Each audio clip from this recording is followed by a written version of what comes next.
Welcome back to the channel, guys. We're back with another daily Bible reading, and we hope you're having a blessed day wherever and whenever you are. We're out here scouting a spot that we can just enjoy a little bit of nature while we read our Bible. And today we're going to continue our journey through the Bible in 60 days. It's a great plan for families or even kids or just anybody who wants to get started, and it gets a good taste of the Bible in just 60 days. And as always, you can find all of our daily readings in one playlist on our channel. So if you want to go back and catch it, I have labeled the playlist appropriately, and so you'll be able to do that. And today we're going to be reading Judges chapters 6 and 7, and we're going to be learning about Gideon. And I'm not going to go too far because it's looking like it's kind of mushy right here, but we'll get out in a minute. So stay tuned until the end of the video. We'll show you this cool little piece of scenery right here. But until then, we're going to get started with the reading. And we're going to be reading from the NIV, chapters 6 and 7, book of Judges. And we're going to be learning about Gideon. The Israelites did evil in the eyes of the Lord, and for 7 years he gave them into the hands of the Midianites. Because the power of Midian was so oppressive, the Israelites prepared shelters for themselves in the mountain clefts, caves, and strongholds. Whenever the Israelites planted their crops, the Midianites, Amalekites, and other eastern peoples invaded the country. They camped on the land and ruined the crops all the way to Gaza and did not spare a living thing for Israel, neither sheep nor cattle nor donkeys. They came up with their livestock and their tents like swarms of locusts. It was impossible to count them or their camels. They invaded the land to ravage it. Midian so impoverished the Israelites that they cried out to the Lord for help. When the Israelites cried out to the Lord because of Midian, he sent them a prophet who said, "This is what the Lord, the God of Israel, says. I brought you up out of Egypt, out of the land of slavery. I rescued you from the hands of the Egyptians, and I delivered you from the hand of all your oppressors. I drove them out before you and gave you their land. I said to you, I am the Lord your God. Do not worship the gods of the Amorites, in whose land you live. But you have not listened to me. The angel of the Lord came and sat down under the oak in Ophrah that belonged to Joash, the Abiezrite, where his son Gideon was threshing wheat in a winepress to keep it from the Midianites. When the angel of the Lord appeared to Gideon, he said, "The Lord is with you, mighty warrior." "Pardon me, my lord," Gideon replied, "but if the Lord is with us, why has all this happened to us? Where are all his wonders that our ancestors told us about when they said, 'Did not the Lord bring us up out of Egypt?' But now the Lord has abandoned us and given us into the hand of Midian." The Lord turned to him and said, "Go in the strength you have and save Israel out of Midian's hand. Am I not sending you?"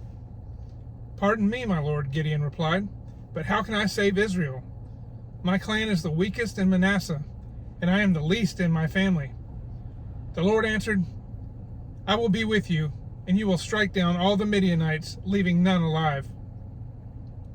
Gideon replied, "If now I have found favor in your eyes, give me a sign that it is really you talking to me. Please do not go away until I come back and bring my offering and set it before you." And the Lord said, "I will wait until you return." Gideon went inside, prepared a young goat, and from an ephah of flour he made bread without yeast. Putting the meat in a basket and its broth in a pot, he brought them out and offered them to him under the oak. The angel of God said to him, "Take the meat and unleavened bread, place them on this rock, and pour out the broth." And Gideon did so. Then the angel of the Lord touched the meat and the unleavened bread with the tip of the staff that was in his hand. Fire flared from the rock, consuming the meat and the bread, and the angel of the Lord disappeared. When Gideon realized that it was the angel of the Lord, he exclaimed, "Alas, sovereign Lord, I have seen the angel of the Lord face to face." But the Lord said to him, "Peace, do not be afraid, you are not going to die." So Gideon built an altar to the Lord there and called it, "The Lord is Peace." To this day it stands in Ophrah of the Abizrites. That same night the Lord said to him, "Take the second bull from your father's herd, the one 7 years old. Tear down your father's altar to Baal and cut down the Asherah pole beside it. Then build a proper kind of altar to the Lord your God on the top of this height. Using the wood of the Asherah pole that you cut down, offer the second bull as a burnt offering." So Gideon took 10 of his servants and did as the Lord told him. But because he was afraid of his family and the townspeople, he did it at night rather than in the daytime. In the morning, when the people of the town got up, there was Baal's altar demolished, with the Asherah pole beside it cut down, and the second bull sacrificed on the newly built altar. They asked each other, "Who did this?" When they carefully investigated, they were told, "Gideon, son of Joash, did it." The people of the town demanded of Joash, "Bring out your son, he must die, because he has broken down Baal's altar and cut down the Asherah pole beside it." But Joash replied to the hostile crowd around him, "Are you going to plead Baal's cause? Are you trying to save him? Whoever fights for him shall be put to death by morning. If Baal really is a god, he can defend himself when someone breaks down his altar."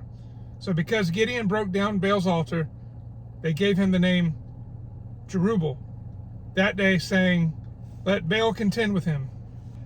Now all the Midianites, Amalekites, and other eastern peoples joined forces and crossed over the Jordan and camped in the valley of Jezreel. Then the Spirit of the Lord came on Gideon, and he blew a trumpet, summoning the Abizrites to follow him. He sent messengers throughout Manasseh, calling them to arms, and also into Asher, Zebulun, and Naphtali, so that they too went up to meet them.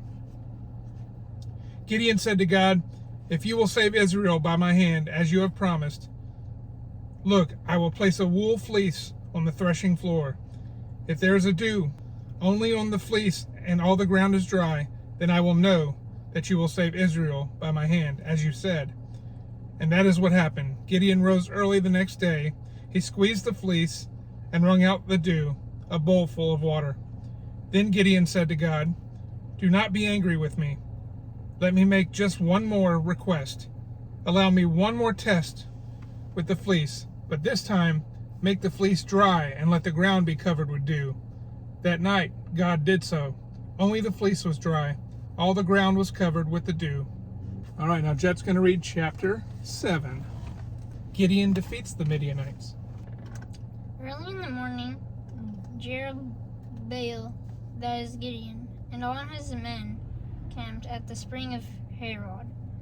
The camp of Midian was north of them in the valley near hill of Moreh. The Lord said to Gideon, "You have too many men. I cannot deliver Midian into their hands, or Israel would boast against me. My own strength has saved me. Now announce to the army, anyone who trembles with fear may turn back and leave Mount Gilead." So 22,000 men left, while 10,000 remained. But the Lord said to Gideon, "There are too many men. Take them down to the water, and I will thin them out for you. There, if I say, 'This one shall go with you,' he shall go. But if I say, 'This one shall not go with you,' he shall not go."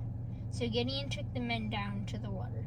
There the Lord told him, "Separate those who lap the water with their tongues as a dog laps from those who kneel down to drink." There 100 of them drank from cupped hands, lapping like dogs. All the rest got on their knees to drink. The Lord said to Gideon, "With 300 men that lapped, I will save you and give the Midianites into your hands. Let all the others go home." So Gideon sent the rest of the Israelites home, but kept the 300 who took over their provisions and trinkets of the others. Now the camp of Midian lay below him in the valley. During that night the Lord said to Gideon, "Get up, go down against the camp, because I'm going to give it into your hands. If you are afraid to attack, go down to the camp with your servant Purah and listen to what they are saying. Afterward, you will be encountered to attack the camp." So he and Purah, his servant, went down to the outposts of the camp. The Midianites, the Amalekites, and all the other eastern peoples had settled into the valley, thick as locusts. Their camels could no more be counted than the sand on the seashore. Gideon arrived just as a man was telling a friend his dream. "I had a dream," he was saying. "A round loaf of barley bread came tumbling into the Midianite camp. It struck the tent with such force that the overturned and collapsed." His friend responded, "This can be nothing other than the word of Gideon, son of Joash.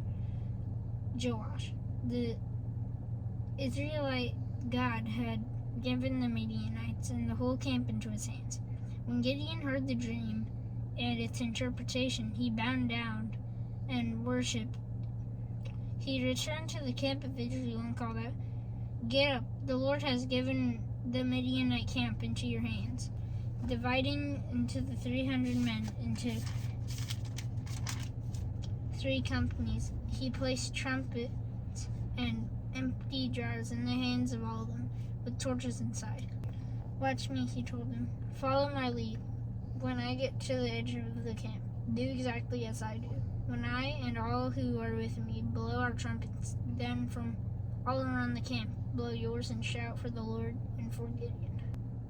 Gideon and the 100 men with him reached the edge of the camp at the beginning of the middle watch, just after they had changed the guard. They blew their trumpets and broke the jars that were in their hands. The 3 companies blew into the trumpets and smashed the jars, grasping at the torches in their left hands and holding in their right hands the trumpets they were to blow. They shouted, "A sword for the Lord and for Gideon." While each man held his position around the camp, all the Midianites ran, crying out as they fled. When the 300 trumpets sounded, the Lord caused the men throughout the camp to turn on each other with their swords. The army fled to Beersheba toward Zerariah, as far as the border of Abel-Meholah near Tabith. Israelites from Naphtali, Asher, and all Manasseh were called out, and they pursued the Midianites.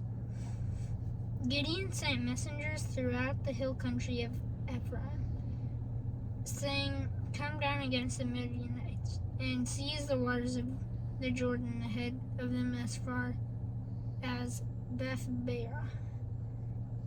So all the men of Ephraim were called out, and they seized the waters of Jordan as far as Beth-Barah.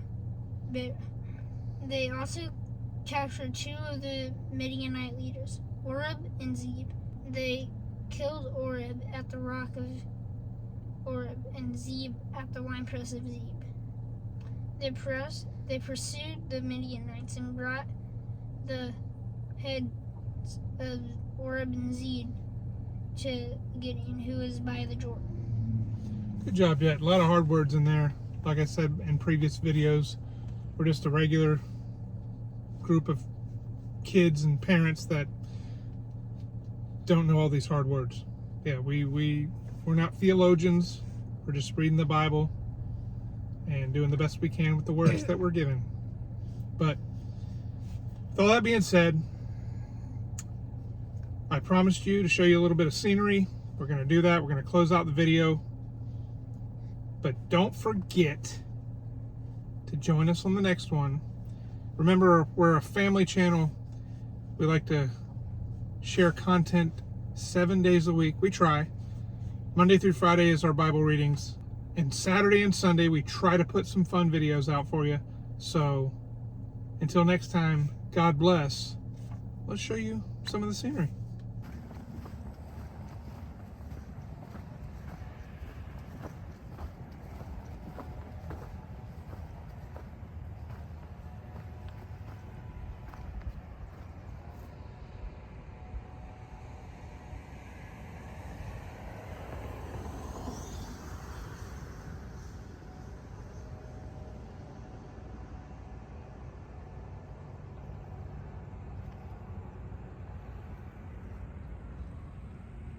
Okay, Jet's prepared. He's got his Shrek sandals on. That is Shrek, right? Yeah.